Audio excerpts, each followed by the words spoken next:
Harshadbhai Patel પકાજી, PV Prakashbhai અને યજમાન જયેશભાઈ પટેલ અને એમની ઉર્જાવાન ટીમને ખૂબ ખૂબ અભિનંદન પણ આપું છું અને એમનો આભાર પણ માનું છું. સરદાર વલ્લભભાઈ પટેલ, હમણાં આ આપણે પ્રતિમા જોઈ અહીંયા, અને ગુજરાતમાં તો આખા વિશ્વની સૌથી ઊંચી પ્રતિમા સ્ટેચ્યુ ઓફ યુનિટી છે આપણી પાસે. પણ મૂળ વાત એટલી જ છે કે સરદાર પટેલને આપણે બધા આપણા હૃદયમાં પ્રતિષ્ઠિત કરીએ, એ જ સૌથી વધારે મહત્વનું છે. અને સરદાર પટેલ એક એવા મહામાનવ, મારું પુસ્તક અહીંયા જ મારે લોકાર્પિત કરવું હતું પણ કોઈ કારણથી હું પહોંચી નહીં વળ્યો. મેં ખૂબ જ ગહન રિસર્ચ કરીને ઘણી બધી નવી વાતો શોધીને એક પુસ્તક લખ્યું છે જેનું નામ છે આ રહ્યા સાચા સરદાર. એ પુસ્તક ટૂંક સમયમાં જ હું લોકાર્પિત કરવાનો છું ગુજરાતમાં. પણ મારે ખાલી બહુ ઝડપથી તમારા હૃદયમાં સરદાર પટેલની પ્રાણ પ્રતિષ્ઠા કરવી છે. એટલે હું ઝડપથી બે ચાર વસ્તુઓ મારા પુસ્તકમાંથી જે રિસર્ચ કરીને મેં શોધી કાઢ્યું છે એ તમને કહું કે સરદાર પટેલ જેવી પ્રતિભા કદાચ લાખો વર્ષમાં જ પાકે, અને ગુજરાત અને ચરોતર જેવી ભૂમિમાં જ આવો મહામાનવ જન્મી શકે. આપણે એમને રાષ્ટ્રપિતા પણ કહી શકીએ, આપણે એમને મહાત્મા પણ કહી શકીએ, આપણે એમને સંત પણ કહી શકીએ, આપણે એમને ઋષિ પણ કહી શકીએ. એવી એમની પ્રતિભા.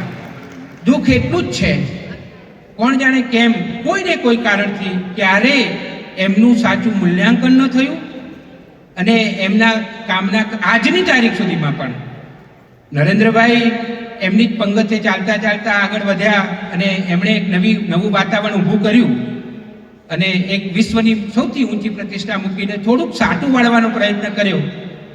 પણ હજી પણ મને એવું લાગે છે પકાજી કે સરદાર પટેલ વિશે ગહન સંશોધન કરીને એમની નવી, હું ખાલી બે ત્રણ વસ્તુઓ તમને તમારી સમક્ષ આજે રજૂ કરી રહ્યો છું. અમેરિકાની ભૂમિ ઉપર એકતા, બે રીતની એકતા. એકની તમને બધાને ખબર છે, એકની ખબર નથી, એ હું તમને કહું. મનુભાઈ પંચોળી દર્શક અમેરિકાના પ્રવાસે આવ્યા ત્યારે એક ઇતિહાસકારને અમેરિકાની ભૂમિ ઉપર મળ્યા વાસુભાઈ. ત્યારે એમણે એક સવાલ પૂછ્યો કે અમારા ભારતમાં એક મુદ્રાલેખ છે, સત્યમેવ જયતે, એટલે સત્યનો હંમેશા વિજય થાય છે. શું ઇતિહાસની રીતે આ વાત સાચી છે? પેલા ઇતિહાસકારે વિચારીને જવાબ આપ્યો, અદ્ભુત જવાબ હતો. ઇતિહાસકારે એમ કહ્યું કે મને એ તો ખબર નથી કે સત્ય હંમેશા જીતે છે, પણ હું એટલું ચોક્કસ કહું કે સંગઠિત સત્ય હંમેશા જીતે છે. આ ઇતિહાસકારનો જવાબ હતો કે સંગઠિત સત્ય હંમેશા જીતે છે. અને સરદાર સંગઠનના માણસ હતા, એકતાના માણસ હતા. એમણે દેશને એક કર્યો, 562 રજવાડાને. એ એમના વગર કોઈ કરી શકે એમ જ નહોતું. પણ બીજી એક વાત ખાલી ઇશારો કરી દઉં છું કે 2026માં પણ ભારત દેશ અકબંધ છે. અનેક પ્રકારની વિવિધતા અને પ્રશ્નો હોવા છતાં ભારતનું એક પણ રાજ્ય જુદું નથી પડ્યું. એનું એકમાત્ર કારણ સરદાર પટેલની દૂરંદેશી છે. સરદાર પટેલે આઈપીએસ અને આઈએસની જે આખી કેડર ઊભી કરી વહીવટમાં, સરદાર પટેલને ભારતીય વહીવટના ભીષ્મ પિતામહ કહેવામાં આવે છે. અને એમણે 9 સનદી જે હતી વહીવટ કરવાની, જે સર્વિસીસ હતી, એમાંથી 2 સર્વિસીસ એવી અદ્ભુત કરી. અને આ ખેડૂતનો દીકરો, જમીન સાથે જોડાયેલો આ માણસ એટલો વાસ્તવવાદી હતો, એને 100 વર્ષનું પણ એ જોઈ શકતો હતો.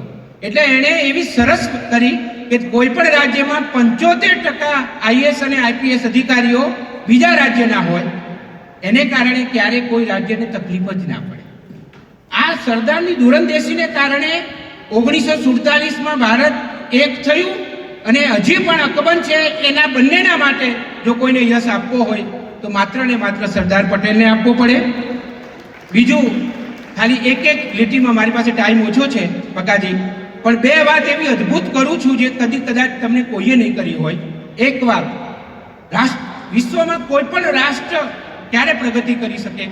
જ્યારે એના મૂળ અને કુળને બરાબર સાચવે ત્યારે.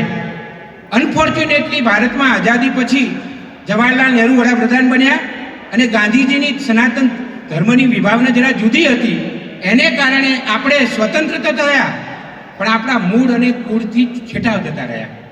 2014 પછી પરિસ્થિતિ બદલાઈ, પણ આપણે જો 1947 પછી જ આપણા મૂળ અને કુળને બરાબર પકડી રાખ્યા હોત તો આ રાષ્ટ્ર ક્યાંનું ક્યાં પહોંચી ગયું હોત. અને છેલ્લી એક વાત કહું, સરદાર પટેલ વડાપ્રધાન થયા હોત તો શું શું થયું હોત એના પર હું 1 કલાક બોલી શકું, રિસર્ચ કરીને, દલીલો કરીને. પણ એક વાત તમને ખાસ કહું, ભારતનું અર્થતંત્ર સાવ જુદું હોત.